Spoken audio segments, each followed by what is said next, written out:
দুপুরে প্রসাদ পাননি আপনারা? কবিতারা ভালো প্রসাদ দিয়েছে বাবা। সবার মুখে একটু বলেন, একটু সবার মুখে যাবে। কারো মুখে মুখে তো উলু তো নাই, হাত ওঠে ওঠে না, এমন এমন করে। এখনই খালি পাশের বাড়ির এখন ঝগড়া খালি লেগে দেখো।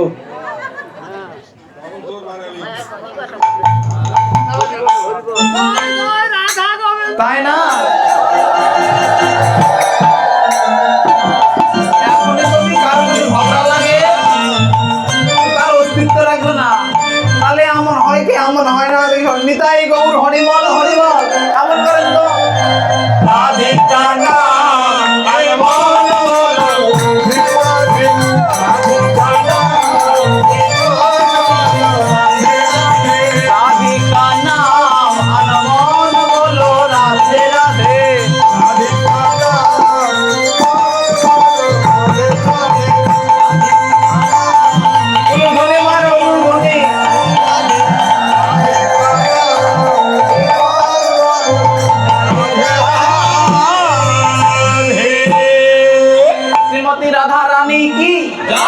श्रीमती राधा रानी की, श्याम सुंदर की, मदन मोहन की, केसी घाट की, वंशी बटे की, होल करताल की, मोटी बिंदु की, अपन अपन गुरु की जय जय।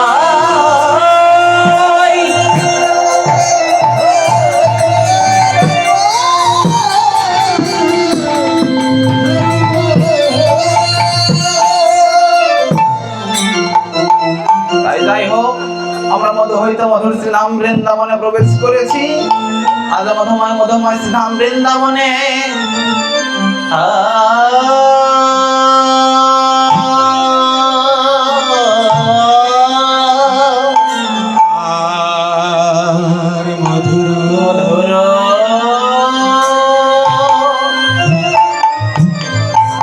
শ্রীধাম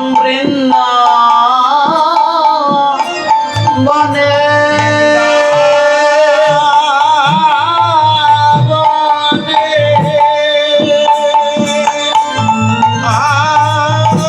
প্রেমময় রাধারানী আমার আজের বেলা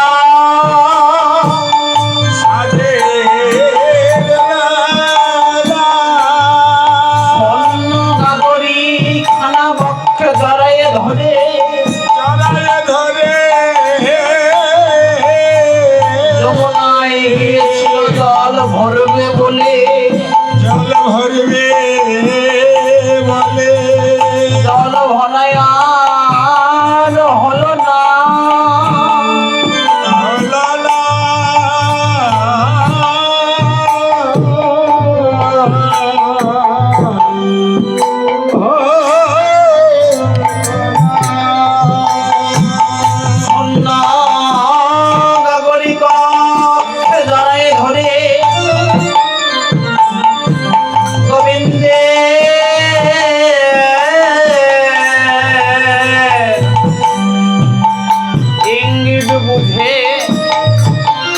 আজ কাঁদিতে কাঁদিতে ব্যাকুলা হয়ে ঘরে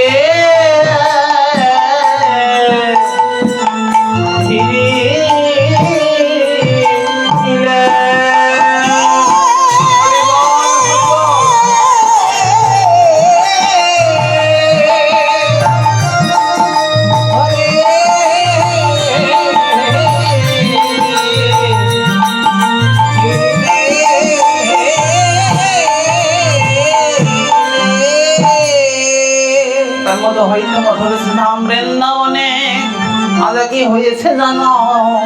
শ্রীমতী রাধারানী বললেন, বলার একদিন বড়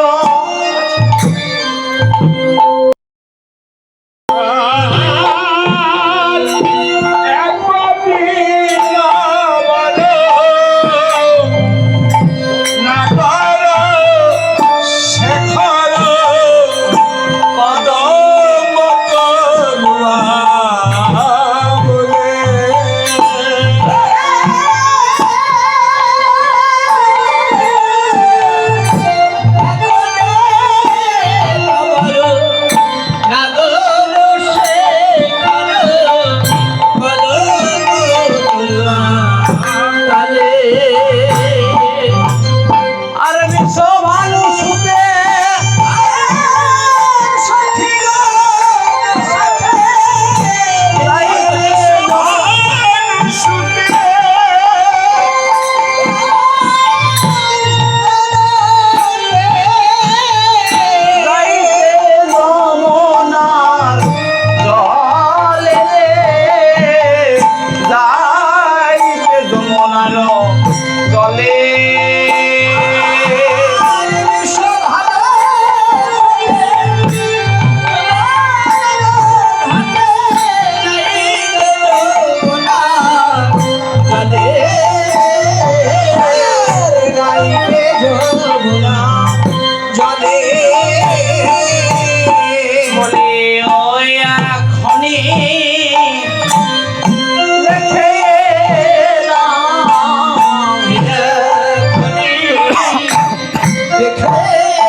একদিন বড় নাগর শিখর কদম্ব তরুয়া তলে বিষমান সুতে সখী কার সাথে যাইতে যমুনার জলে। আজ আমি বিশ্বভানু রাজনন্দিনী আর বিশ্বভানু সুতে আজ আমি সখীগণকে সঙ্গে লইয়ে যমুনায় গিয়েছিলাম জল ভরব বলে, কিন্তু যমুনায় জল ভরাই আমার আর হলো না। জল ভরবো বলেই গিয়েছিলাম, কিন্তু ওই গোবিন্দই আমার কি করলো জানো? বললেন একদিন বড় নাগর শিখর কদম্ব তরুয়া তলে বিশ্বভানু সুতে সখীগণের সাথে যাইতে যমুনার জলে। আমি যখন যমুনায় গিয়েছিলাম তখন দেখলাম পথের মাঝে গোবিন্দই আমার দাঁড়াই আছে, নবলক্ষ ধেনুর পাল, সঙ্গে বলরাম দাদা, সুবল মঙ্গল শ্রীদাম, সুনামানো কত রাখাল, দ্বাদশ রাখালগণ, নবলক্ষ ধেনু সকলকে সঙ্গে লয়ে গোবিন্দই আমার গমন করছে। ঠিক অমন সময় আমি সখীগণকে সঙ্গে লয়ে গিয়েছিলাম জল ভরবো বলে। তাই লীলা দর্শন করে বৈষ্ণব কবি মহাজন টিকা করলেন একদিন বড় নাগর শিখর কদম্ব তরুয়া তলে বিষভানু সুতে সখীগণ সাথে যাইতে যমুনার জলে। তখন কি করলো জানো? তখন কি করলো জানো? ওরে রসে রসে ক্ষণ নাগর চতুর উপনীত শ্রেয় পথে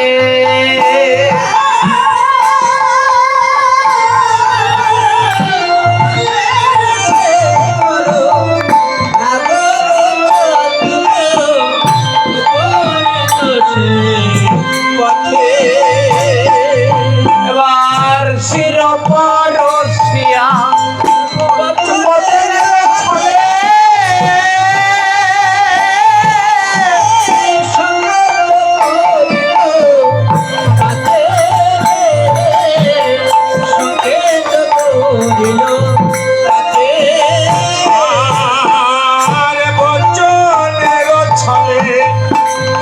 আরে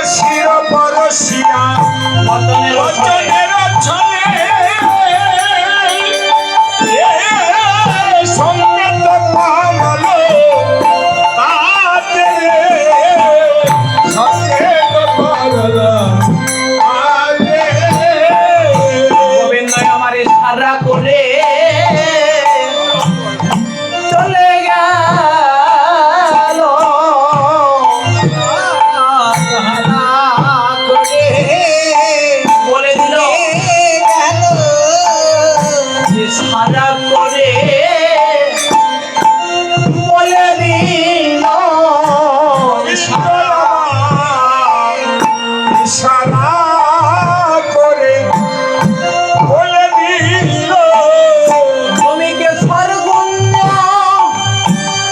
সাজাও ধনে গোবিন্দ ইশারা করে বলে গেল আমি তোমার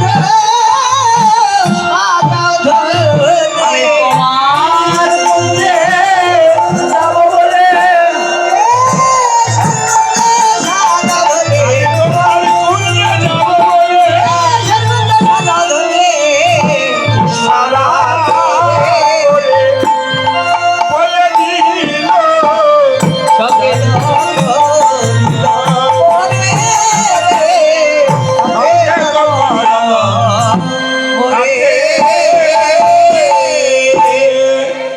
বৈষ্ণব কবি মহাজন লীলা দর্শন করে বললেন রসে রসে খর নাগর চতুর উপনীত সেই পথে যে পথে রাধারানী যায় যমুনায় জল ভরতে ওই পথে গোবিন্দই আমার গোষ্ঠ হইতে ঘরে আসে।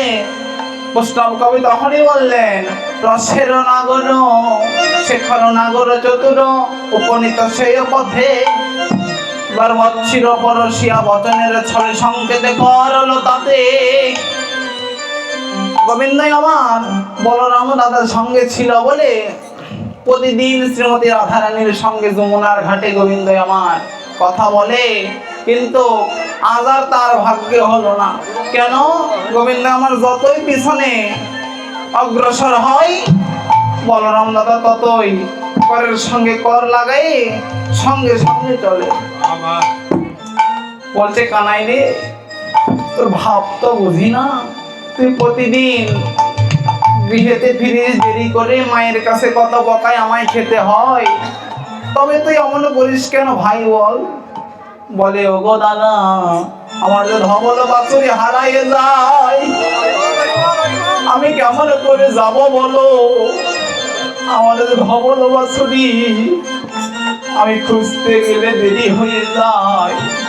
প্রাকৃত জগতে যদি বাবা প্রাকৃত জগতে যদি আর ধবল বাছুরি চির জনমের মতন হারাইয়ে যায়, হরিবল হরিবল যদি চির জনমের তরে হারাইয়ে যায় শত চেষ্টা করার ফলে আর সেই ধবল বাছুরি খুঁজে পাওয়া যায় না।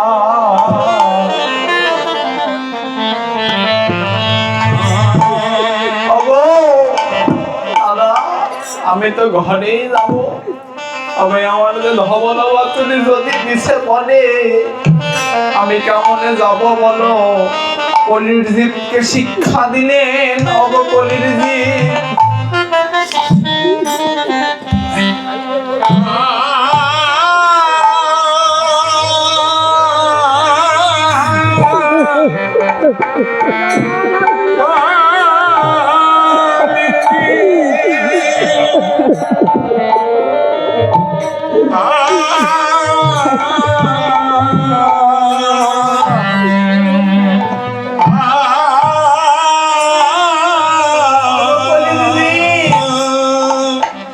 ছলনা করে দিয়ে আমাদের ভাবের মাথায় আমি পাঠাইছিলাম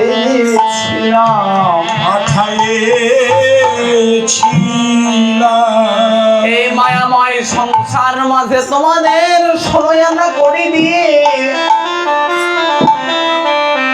সেদিন তোমরাই আমার কাছে বলেছিলে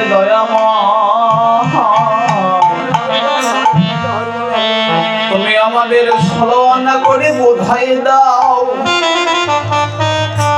যে দিন ভব সিন্ধু তরির কাছে এসে দাঁড়াইব সেদিন তোমার ছলনা করে গন্ডায় গন্ডায় বলে দেব তোমার ছলনা করি আমরা বোঝাই দিব দয়াময়, কিন্তু আমরা আমন্ধ করি দিদি ধবল বাছুরি হারাইয়ে ধীরে ধীরে এক আনা দু আনা হইতে হইতে তবে জানি সর্বনা করে মোদের হারাইয়ে ফেলেছি নিজেও জানি না।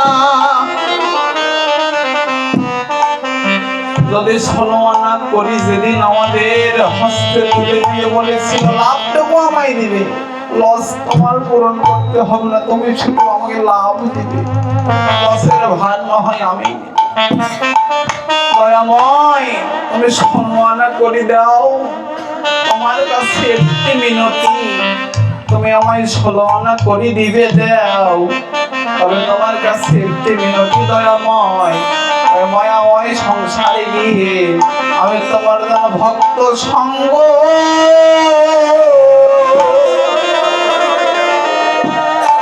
দয়াময় করিতে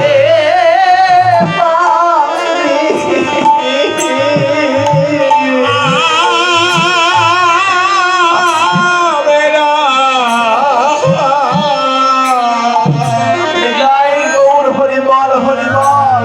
রাজেন ভক্ত সঙ্গ সঙ্গ আমরা করিতে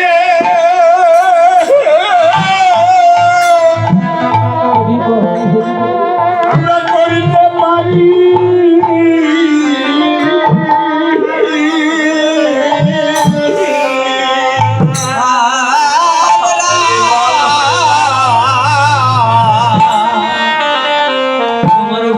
তোমার সঙ্গ যেন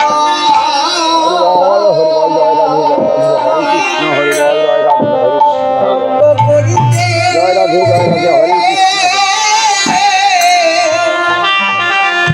করিতে পারি। ভক্তের সঙ্গ ছাড়া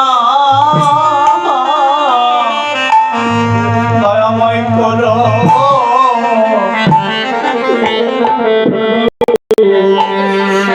ভক্ত সঙ্গ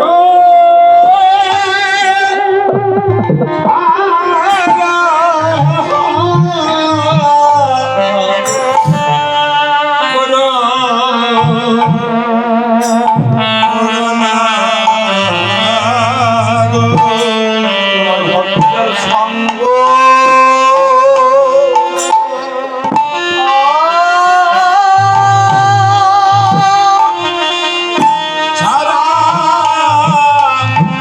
আমায় করো